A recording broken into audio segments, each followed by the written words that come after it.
नमस्कार।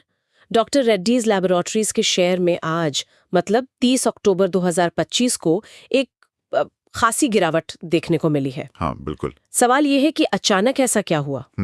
हमारे पास जो जानकारी आई है वो सीधे कनाडा से जुड़ी हुई लगती है। सही। आइए इस मामले की थोड़ी गहराई में चलते हैं, देखते हैं क्या है।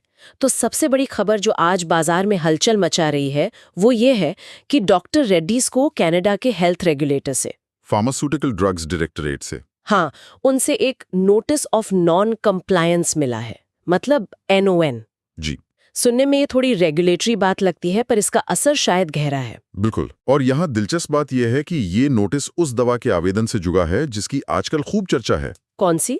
Semaglutide injection. ओहो, सेमाग्लूटाइड। हाँ, वही दवा जो डायबिटीज के इलाज और वजन घटाने में क्रांतिकारी मानी जा रही है। इस पर तो कई कंपनियों की नजर है। अच्छा, तो ये नोटिस सेमाग्लूटाइड से जुड़ा है, तो इसका मतलब कनाडा में इसकी एंट्री पर एक तरह से ब्रेक लग सकता है, कुछ देरी हो सकती है। हाँ, यही सबसे बड़ी चिंता है मार्केट की। नॉन मिलने का सीधा मतलब है कि रेगुलेटर डॉक्टर रेड्डीज ने जो डेटा जमा किया है या शायद उनके मैन्युफैक्चरिंग प्रोसेस से उससे पूरी तरह संतुष्ट नहीं है। अब कंपनी को उनकी चिंताएं दूर करनी होंगी और इसमें और वक्त लग सकता है। और वक्त लगेगा मतलब? और फार्मा जगत में खासकर सेमाग्लूटाइड जैसी बड़ी दवा के लिए वक्त ही पैसा है, सीधी सी बात है। समझ गई। तो बाजार इसी देरी से घबरा रहा है। बिल्कुल। देरी का मतलब है कि कंपटीशन बढ़ जाएगा और डॉक्टर रेड्डीज के हाथ से वो फर्स्ट मूवर एडवांटेज, मतलब किसी बड़े बाजार में सबसे पहले दवा उतारने का सुनहरा मौका, हाँ, वो निकल सकता है। वो हाथ से जा सकता है, क्योंकि जो पहले आता है वो अक्सर सबसे बड़ा मार्केट शेयर ले जाता है ना। एकदम सही। शायद इसीलिए आज शेयर इतना गिरा, 5% से 6% तक नीचे गया। निश्चित रूप से आज की गिरावट का सबसे बड़ा और तात्कालिक कारण तो ये कनाडा वाला नोटिस ही लगता है। सेमाग्लूटाइड जैसी ब्लॉकबस्टर क्षमता वाली दवा में किसी भी तरह की रुकावट निवेशकों को निराश करती है, जाहिर है। सही। लेकिन अगर हम थोड़ा पीछे देखें, थोड़ा बड़ा पिक्चर देखें, तो क्या ये परेशानी बिल्कुल अकेली खड़ी है? शायद नहीं। अच्छा, आप इशारा कर रहे हैं कि हाल में कुछ और भी बातें हुई हैं जो निवेशकों के सेंटिमेंट को प्रभावित कर सकती हैं। हाँ, कह सकते हैं। हालिया दूसरी तिमाही मतलब Q2 के नतीजों को ही देख लीजिए। हाँ, क्या था उनमें? उनसे पता चला कि कंपनी उत्तरी अमेरिका, खासकर US बाजार में थोड़ा दबाव महसूस कर रही है। दबाव किस तरह का? उनकी एक और महत्वपूर्ण दवा है रेवलिमिड, लेनालिडोमाइड। हाँ, कैंसर वाली। हाँ, जो कैंसर के इलाज में काम आती है। उसकी बिक्री उम्मीद से कम रही और कीमतों पर भी दबाव देखा गया। अच्छा। इसका सीधा असर कंपनी के मुनाफे पर, मतलब मार्जिन पर पड़ा है।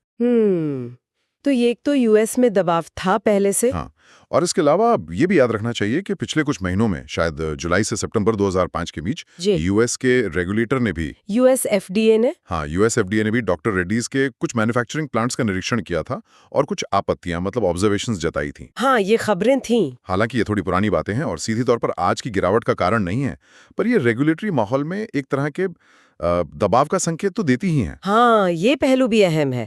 मतलब कनाडा की खबर आज का ट्रिगर जरूर है, एकदम ताज़ा कारण है। बिल्कुल। लेकिन US बाजार का दबाव और US FDA की पिछली आपत्तियां, ये सब मिलकर एक ऐसी तस्वीर बनाती हैं जहां रेगुलेटरी बाधाएं कंपनी के लिए एक चुनौती बनी हुई हैं। सही कहा। ये सब मिलकर इन्वेस्टर्स के भरोसे को कहीं ना कहीं थोड़ा कमजोर तो करता ही है। सही कहा। ये सिर्फ एक देश या एक दवा की बात नहीं रह जाती फिर।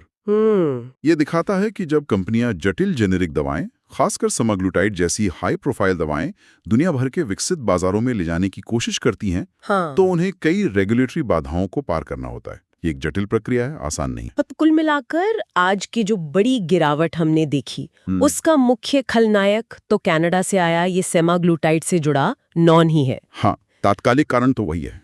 ये एक बड़ी दवा है और इसमें किसी भी तरह की देरी कंपनी की ग्रोथ की उम्मीदों पर असर डालती है। बिल्कुल।